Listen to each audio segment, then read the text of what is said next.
तर तपोवनातल्या वृक्षतोडीला विरोध करणारे पर्यावरणप्रेमी हिंदू विरोधी असल्याचा ठपका नितेश राणेंनी ठेवला। खरं तर तपोवनातली झाडं वाचवण्यासाठी सुरू केलेल्या मोहिमेचं अप्रत्यक्ष नेतृत्व करतायत अभिनेते सयाजी शिंदे। फक्त तपोवनच नाही तर राज्यभरामध्ये सयाजी शिंदे यांनी पर्यावरण संवर्धनासाठी वेगवेगळे उपक्रम सुरू केले। सिनेमामध्ये खलनायकाची भूमिका साकारणारे सयाजी शिंदे पर्यावरण क्षेत्रातले हिरो कसे आहेत पाहूया या रिपोर्टमध्ये। शूलमधील खलनायक बच्चू यादव, खिलाडी 420 मधील गँगस्टर, कलकत्ता मेलमधील लखन यादव, तर सरकार राजमधील करुणेश। सयाजी शिंदेंनी साकारलेल्या नकारात्मक भूमिकांसोबतच विविधांगी व्यक्तिरेखांची यादी वाढतीच आहे। रुपेरी पडद्यावर विलन साकारणारे सयाजी शिंदे तपोवनातल्या झाडांच्या रक्षणासाठी मात्र हिरो ठरले।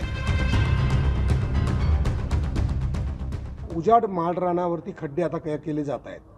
ते उजाड माळरानावर झाडं का नाहीत? तर ती माती चांगली नाही, तिथलं पाणी चांगलं नाही, तर तिथं तुम्ही कशी लावणार आहात? आणि 15 फूट उंचीची झाडं लावणार, 15 फूट मुळं खाली गेली पाहिजेत ना। ते मॅपिंग केलं का सगळ्या झाडांचं, कुठली झाडं किती झाडं जाणार? 1800 तर त्याची परवानगी सेंटरकडून घ्यावी लागते ना। त्या कायदेशीर गोष्टीत पण मला पडायचं नाही। मला मुद्दाच एवढा आहे की झाडं तोडता कामा नयेत आणि कुंभमेळे झाले पाहिजे। नाशिकमध्ये 2027 मध्ये होणाऱ्या कुंभमेळ्यासाठी साधुग्राम उभारणीची तयारी सुरू आहे, ज्याकरता 1800 झाडांची वृक्षतोड करण्यात येणार आहे। सरकारच्या या निर्णयाला सरकारमधीलच एक पक्ष असलेल्या अजित पवारांच्या राष्ट्रवादीचे सयाजी शिंदे यांनी कडाडून विरोध केला। मुळात झाडं तोडणं हे साधू संतांना मान्य आहे का? आणि ज्याच्यापासून आपण जगतो, ऑक्सिजन घेतो, अन्न पाणी घेतो, त्यांना मारून आपण कसले मेळे करणार आहोत, नाही का? तर असा मुद्दा आहे की त्यांना सुद्धा ते मुळात झाडं आधी होती, नंतर ऋषीमुनी त्याच्याखाली तपश्चर्या करायला लागले। आज जोपर्यंत ज्यांना प्रचिती आली ती झाडाखाली आली, हे तर मान्य आहे की नाही? 10 वर्ष आतली झाडं तोडायची आणि दुसरी त्याच्या बदल्यात 10 झाडं लावायची, ही कल्पनाच चुकीची आहे। या शासनाला नम्र विनंती आहे, विनाकारण खर्च करू नका आणि तुम्ही दिशाभूल करू नका। तुम्ही झाडं 10 लावणार आहोत वगैरे काय सांगू नका। सत्ताधारी हा मुद्दा राजकीय म्हणत टोलवण्याचा प्रयत्न करत असले तरीही सयाजी शिंदे यांची पर्यावरणाबद्दलची आस्था त्यांच्या देवराई प्रकल्पातून याआधीच दिसून आली। काय आहे देवराई प्रकल्प? 2015 मध्ये सयाजी शिंदेंनी सह्याद्री देवराई संस्था स्थापन केली। वृक्षारोपण तसंच वृक्ष संवर्धनाचं कार्य संस्थेतर्फे केलं जातं। संस्थेतर्फे पश्चिम घाटासह ठिकठिकाणी स्थानिक देशी दुर्मिळ प्रजातींची झाडं लावून त्याचं संगोपन केलं जातं। आतापर्यंत त्यांनी सुमारे 7 लाखाहून अधिक झाडं लावली आहेत, तर 29 पेक्षा जास्त देवराई आणि वृक्ष उद्यानांची निर्मिती केली आहे। ठाकरेंची शिवसेना आणि मनसेसह विविध पक्षांनी सयाजी यांच्या भूमिकेला समर्थन दिलंय। नाशिककरांसह पर्यावरणप्रेमी नाट्यप्रेमींनीही या भूमिकेच्या बाजूनेच उभं राहायचं ठरवलं। तर राजकारणासाठी काही लोक पर्यावरणवादी झाल्याची टीका मुख्यमंत्र्यांनी केली आहे। मंत्री नितेश राणेंनी याचा संबंध थेट बकरी ईदशी जोडून नवा वाद निर्माण केलाय। विनाकारण या संदर्भात ऍक्टिव्हिजम करणं काही लोकांनी सुरू केलं आहे।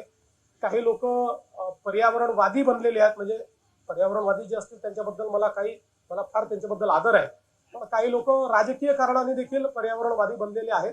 त्यांना माझं एवढंच म्हणणं आहे की कुंभमेळा हा निसर्गाशी साधर्म्य साधणाराच आपल्या संस्कृतीचं एक प्रतीक आहे। त्यामुळे यातनं आम्ही अशा प्रकारचा मार्ग काढू की ज्यातनं निश्चितपणे पर्यावरणाचाही ऱ्हास होणार नाही। पण काही लोकांना असं वाटतंय की कुंभमेळ्यात अडथळेच यावे, अशा लोकांना मात्र मी सांगतो की अडथळे आम्ही येऊ देणार नाही। मुळात झाडं तोडणं हे साधू संतांना मान्य आहे का? आणि ज्याच्यापासून आपण जगतो, ऑक्सिजन घेतो, अन्न पाणी घेतो, त्यांना मारून आपण कसले मेळे करणार आहोत, नाही का? तर असा मुद्दा आहे की त्यांना सुद्धा ते मुळात झाडं आधी होती, नंतर ऋषीमुनी त्याच्याखाली तपश्चर्या करायला लागले।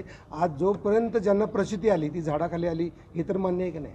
10 वर्ष आतली झाडं तोडायची आणि दुसरी त्याच्या बदल्यात 10 झाडं लावायची, ही कल्पनाच चुकीची आहे। सयाजी शिंदेना सांगा ना, ईदच्या टायमाला जाऊन थोडे 5 बकरे माझे वाचव सांग ना। ते रक्त जे वाहतंय, त्यांना सांग ना, एवढे मोठे कलाकार आहेत, मोठे मोठे पिक्चर ते देतात, मिठी मारा ना तिथे जरा बकऱ्याला जाऊन।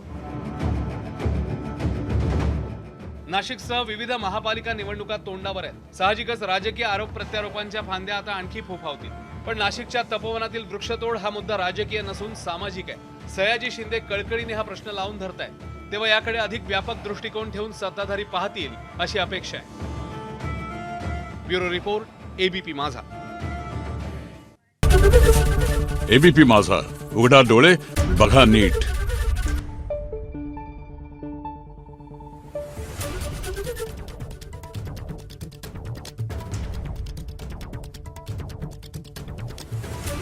आहे